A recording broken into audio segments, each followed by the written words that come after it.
Hi and welcome to The Winning Factor. I'm Alan Aitken, and on this show each week we take a look at some upcoming races in Hong Kong and we try to isolate an element of the race that we might look back on later as having been a path to finding the winner. Well, Sunday racing in Hong Kong at Sha Tin this week, and the first race we're going to take a look at is race 8 and the winning factor up in class. Well, this is quite a handy class 3, 1600 metres with a number of chances, including Authentic Champ, who's racing well. Angel of My Eyes is returning from a short break. The likely leaders, Beauty Day and Looking Great, have winning chances. And the two I want to focus on, the last start winner, So We Joy, and the David Hall trained Charge On. Now, both of those horses that I want to highlight are rising in class, and regular viewers will know that's something that I often point to as a very good angle in Hong Kong racing. But as you can see on paper, they're coming from very different scenarios. One, smart winner last start, rising in class, and the other, unplaced.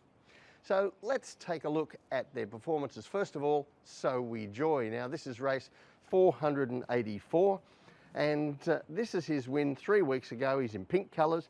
He jumps well, but there's good speed here, especially mid-race, and he drifts back into the second half of the field.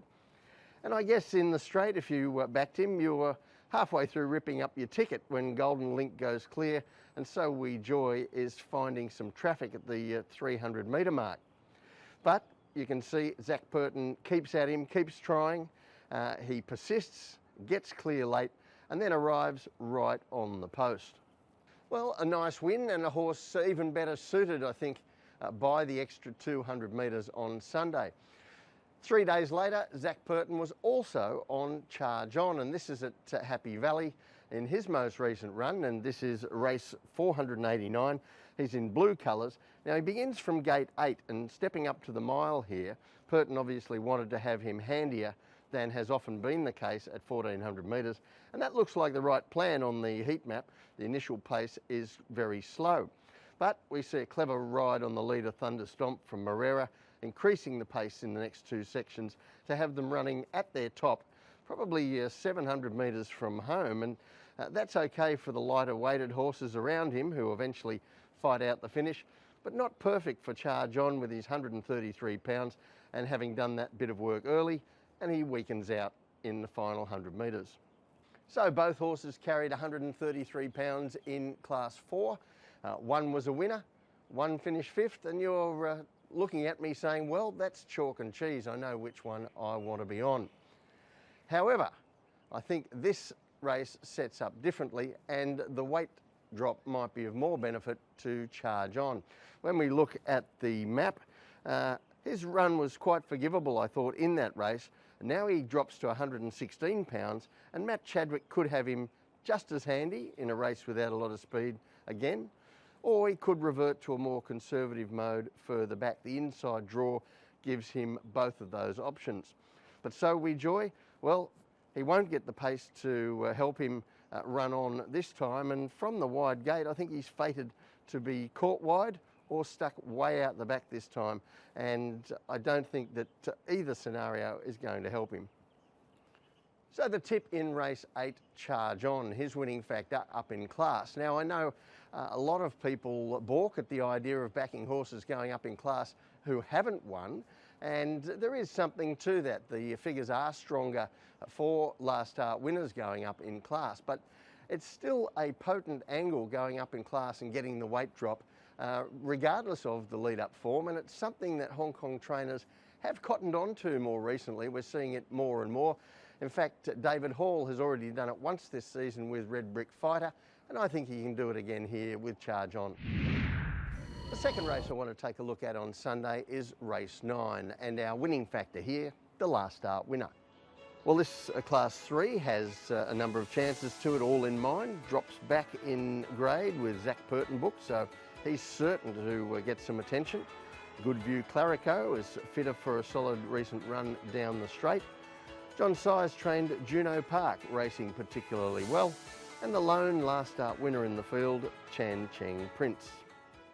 Well, the winning factor here is a little bit of a giveaway, the last start winner, and we only have one in the race. But I wanted to show you some statistics regarding last start winners. It's something that we touch on from time to time on this show, and I know it's where a lot of punters start their search for the winner of any race with last start winners. And as you see here, that's probably a pretty good plan. The first table I'm going to show you ranks the Hong Kong trainers in order of who beats the market with their last start winners next time out since 2015, and Francis Lui tops the list. And at the foot of the table for comparison, you can see that backing all the last start winners in that time actually kept you ahead of the market, so it's a profitable play. The second table shows, however, that it isn't the case in the current season 2021.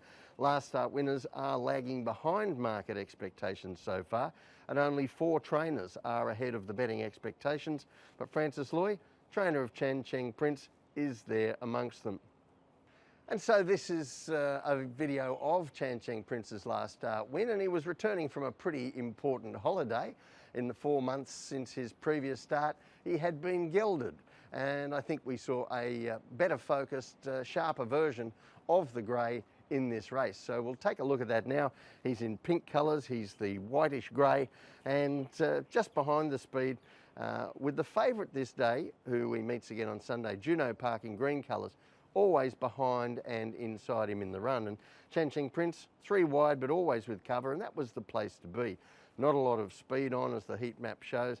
A sprint home down the straight. So being wide enabled Vincent Ho to come out and press the button whenever he wanted to do so. And the grey's acceleration was terrific on this occasion, quickly getting up to the leaders who'd sprinted hard, and by the 200 metres, finding the front and working clear.